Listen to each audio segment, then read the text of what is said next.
Hello, everyone, and welcome to today's LinkedIn Live session where we will be discussing the topic of vulnerability at work.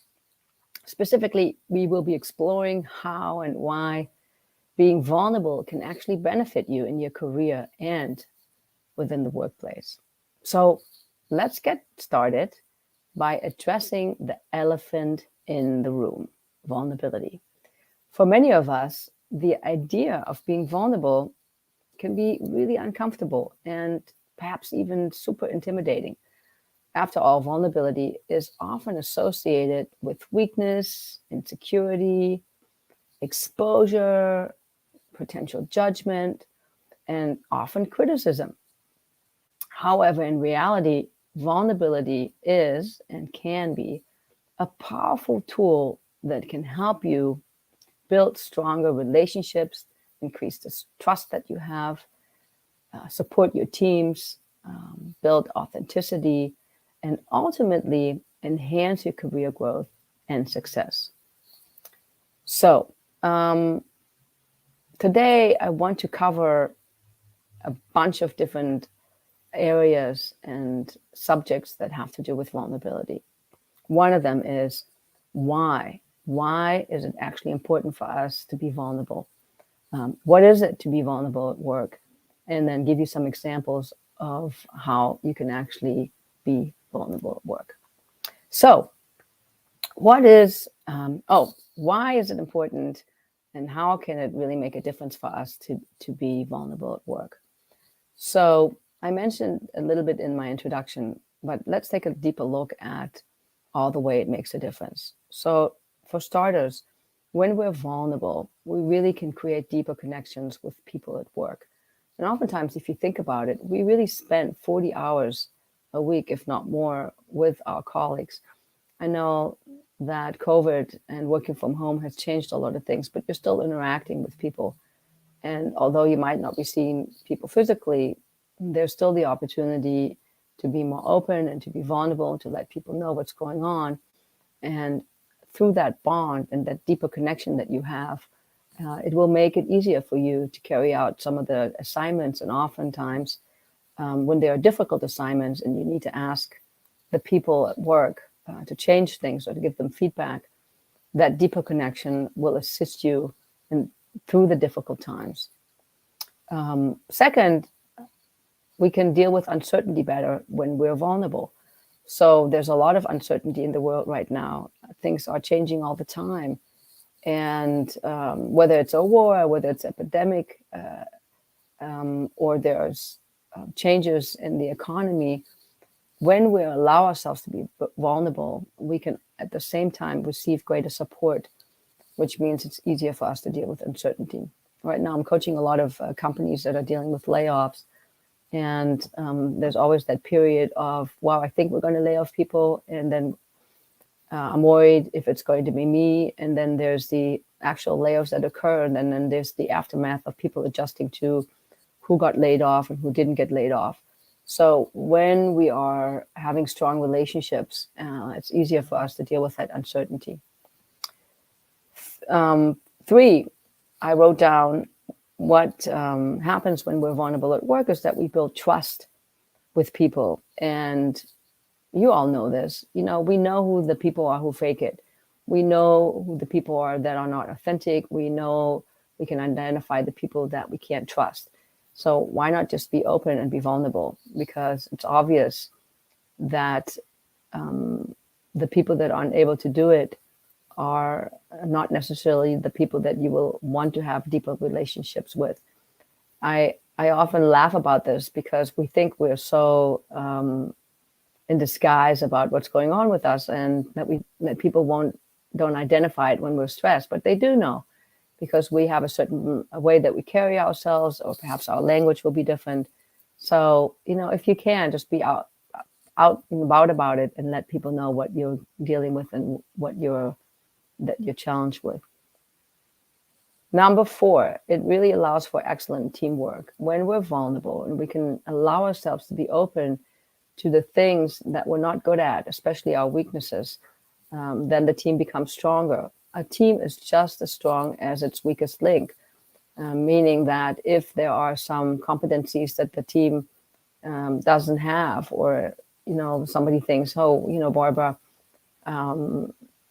we want you to do XYZ, and I'm not disclosing or admitting that I might have some challenges here, then the team is just going to move forward assuming that I can do it, and then in the end we might not be able to succeed because I didn't share what my challenges, weaknesses were. So it's good to be vulnerable because it helps the team to be stronger, and it helps the team to be more successful.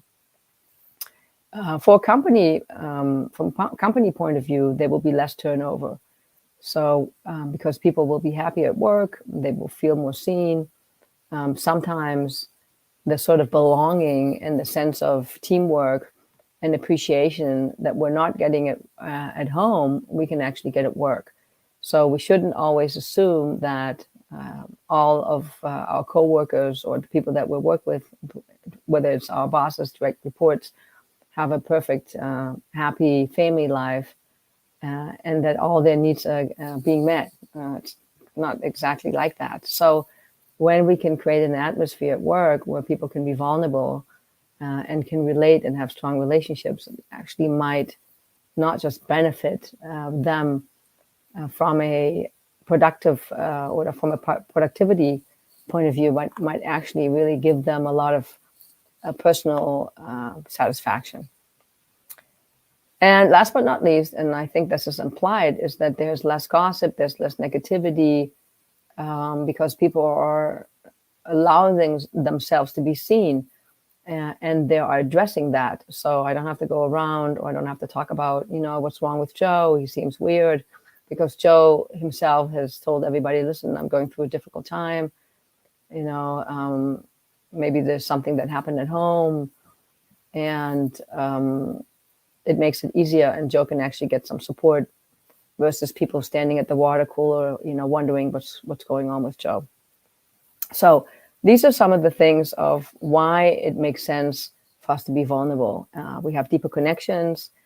We can deal with uncertainty better. We're building trust with people. We will have better teamwork and stronger teams and better outcomes. And will have less turnover on the department level or in the companies. And there will be more efficiency because there's less negativity in the workplace.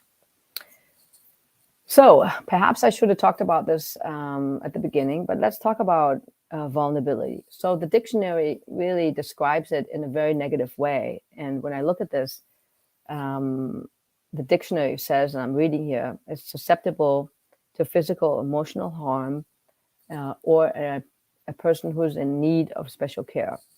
So that has been the traditional description of vulnerability. And of course, when you read that, you might say to yourself, why would I want to be vulnerable? It's like, I'm just opening myself up for somebody to stab me or somebody to hurt me. And I'm going to suggest that that's a very old-fashioned way to look at vulnerability. And some of you may be familiar with Brené Brown. She did the very famous TED Talk about, maybe it's about 15, 20 years ago. Oh no, not that long, maybe, at least 10 years ago, where she talked about the power of vulnerability. She's a researcher, and she talked to people who explained to her why or not they were feeling a certain way. And bottom line, what she found was that there's an inherent lack of worthiness in people to feel a sense of belonging.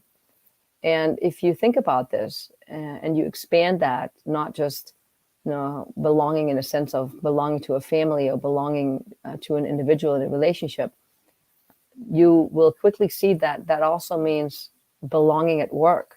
So if most of us have some, maybe some more than others, a sense of unworthiness about belonging, then it's difficult for us to come to work and be comfortable and be relaxed and be able to be our very best. So one of the ways that we can offset that is by being vulnerable, because the moment that I can admit that and I can say, well, I don't feel like I belong, or help me to belong, then the people that I'm with can really do something to support me so that I can have a greater sense of belonging. So one of the things I highly recommend is that you Google her TED Talk, or some of you might want to read her book. It's called The Power of Vulnerability. Really highly recommend. It's a good book with a lot of tips on that will inspire you to be more vulnerable at work.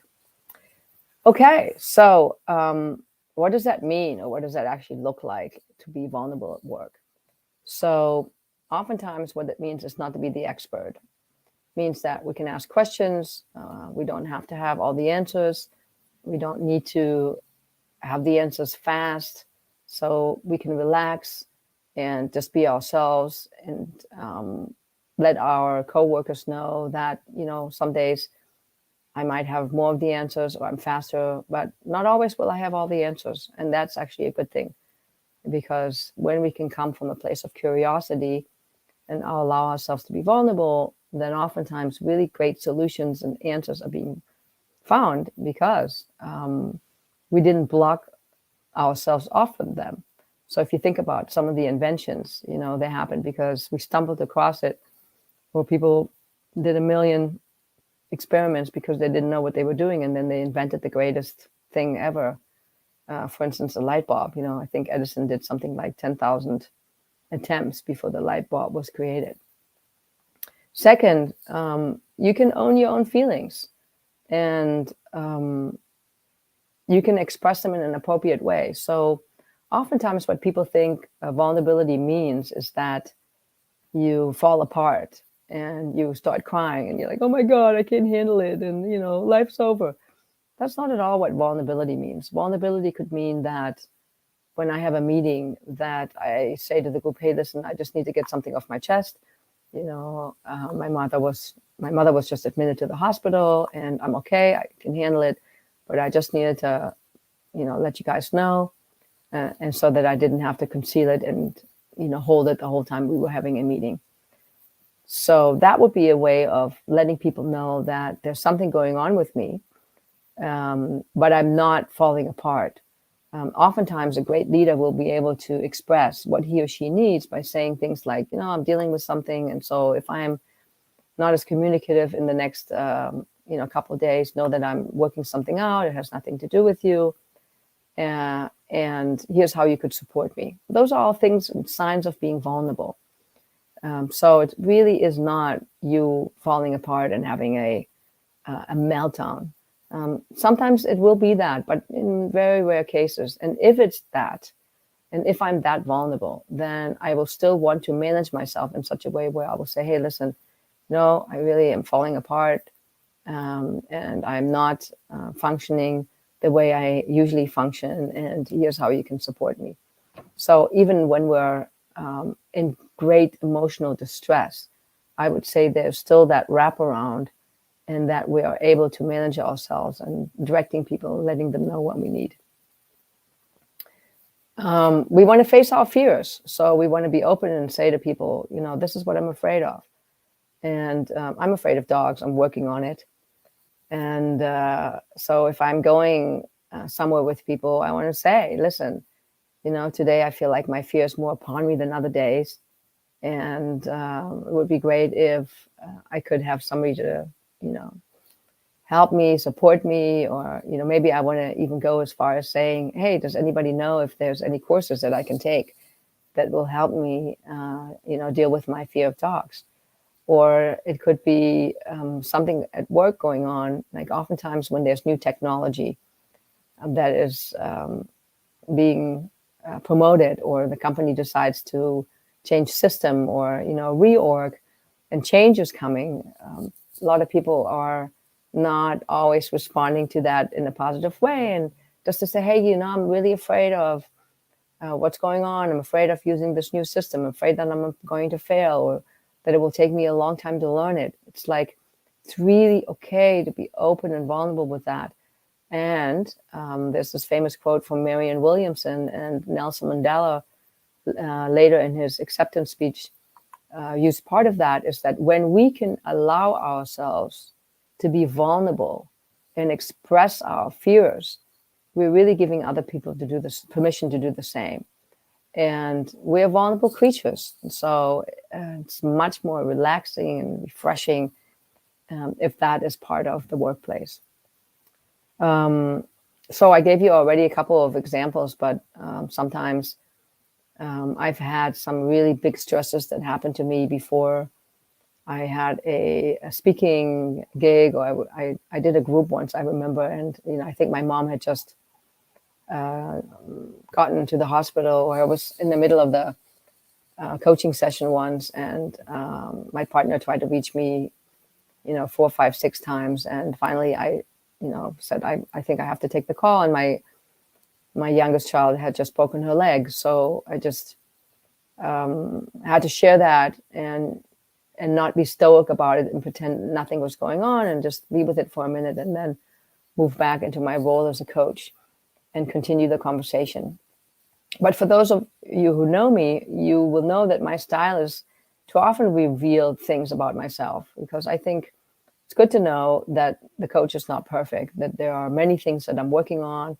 I will share mistakes that I make, or the way I reacted to certain situations. I will write about it in my blogs. And I think that is the real world, is that sometimes we can respond very strongly and we are our best, and that oftentimes not so much. And what actually makes us strong is that we can admit our mistakes, share with people what we're working on, and let them know when we're having a good day and when we're not having a good day. So it's important, and I encourage you to explore and experiment with that. So authenticity has been mentioned a lot. So that really means that not only can you show your fears or what you're afraid of, but that you can also allow others to see what you feel bad about. We have rejection, we have shame, we have resentment, and all those are emotions that occur because something either triggered us, or we got somebody triggered us, and then we got triggered, or it's a sort of a ping pong reaction. And as human beings, and if you know anything about neuroscience, you know that the fight, flight, or freeze will get triggered easier when we are stressed, and when we haven't slept a lot, or when we are ill. And that's just part of the new human nature. Some will react with aggression. Some other people will want to run away. Other people will just pretend that they're, playing dead. And if we can accept that and know that that's part of us, then it will even be easier to be vulnerable. So, specific examples of being vulnerable would be to admit your mistakes and let people know as soon as possible that you made a mistake and where the mistake occurred. And even if you made a mistake and you didn't apologize right away, you can say, hey, listen, I think it would have been really good if I would have come to you and apologized right away, but I wasn't able to, so I'm really sorry for that.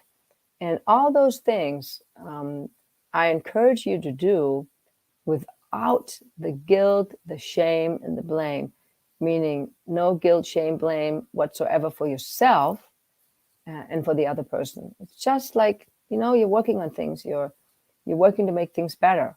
And that's what matters, because the moment that we add all this other stuff to it, it's that much harder to come back from it.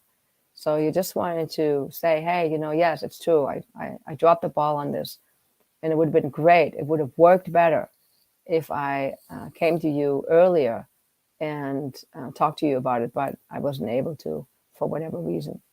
So admit your mistakes, apologize. So those kind of do go hand in hand, but it's not always about making a mistake. Sometimes there are other opportunities to apologize, and I encourage you to apologize. And if you're not an apologizer and that's difficult for you, then start to practice. Like, what is it so hard to apologize? Why do you have to be perfect all the time?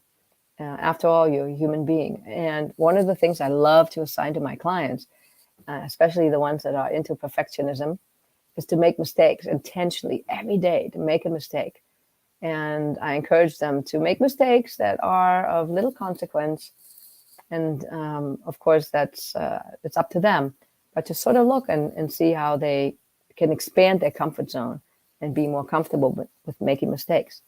So with that comes apologizing, apologizing for being late, apologizing for, um, whatever you feel like where you didn't keep your commitment, or where you feel like something is not in alignment.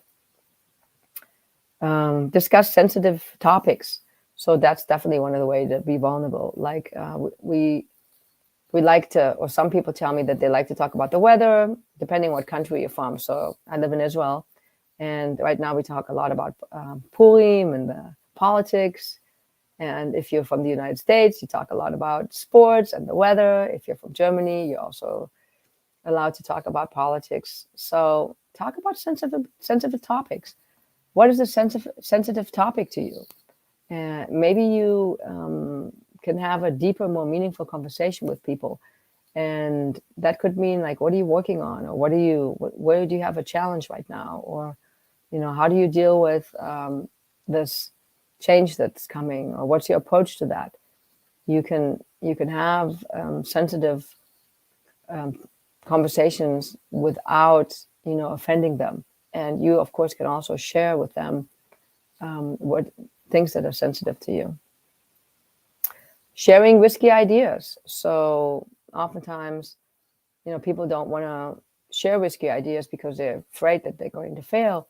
So one of the things you can say, here's a crazy idea, and you probably might think that, I've lost it. I've lost my marbles. But how about we da-da-da? This would be one of the ways to be vulnerable, because you would open yourself up to potential criticism. And you can do it in a way that is, or set it up in such a way that lets people know that this idea that you're having is, maybe something that is not usually mentioned. 5, this is also important, that seems like it has nothing to do with being vulnerable, but you want to be able to set boundaries. And being vulnerable is not a place to dump on somebody. So, hey, I like to be vulnerable, and let me tell you all the things that you've done in the last 10 years that I don't appreciate about you. So that is not being vulnerable. That is dumping. And there's a difference, and you will know it in the quality of the words and the choice of the words.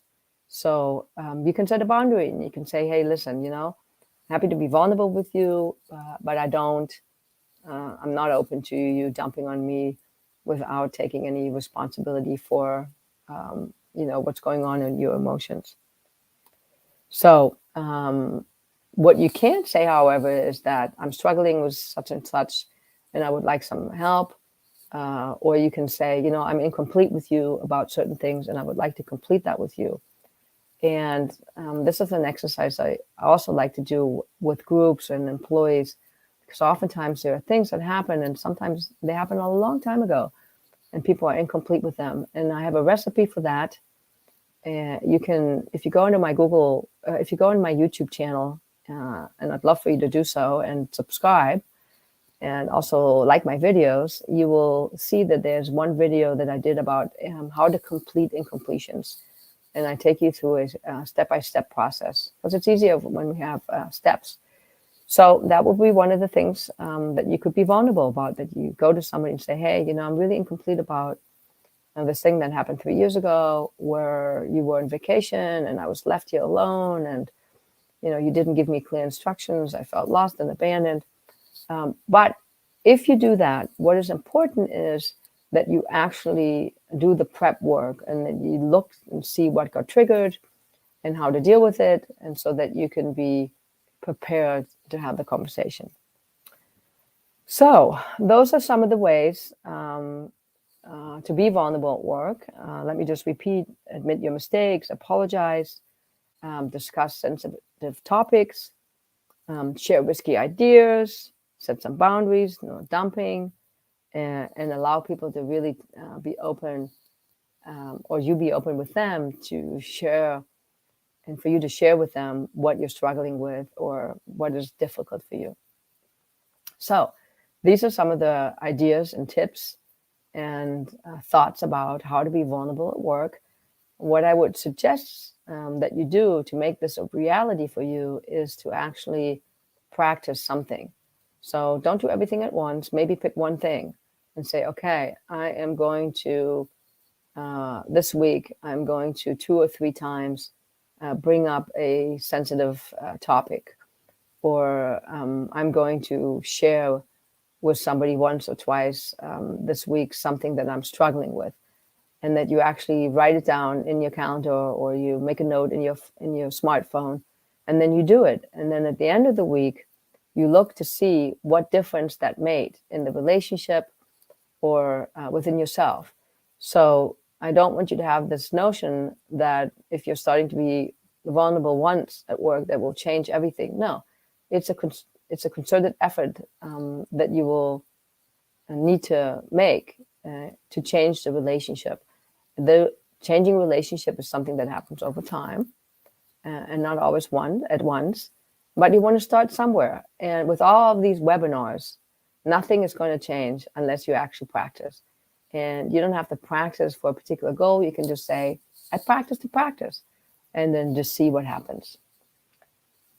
If you would like to have more information about Clear Intentions and the executive coaching and training and speaking that I do, please feel free to go to my website, clearintentions.net, and you can make an appointment to explore needs that you might have individually, or your company, or your team. I'm always here for you.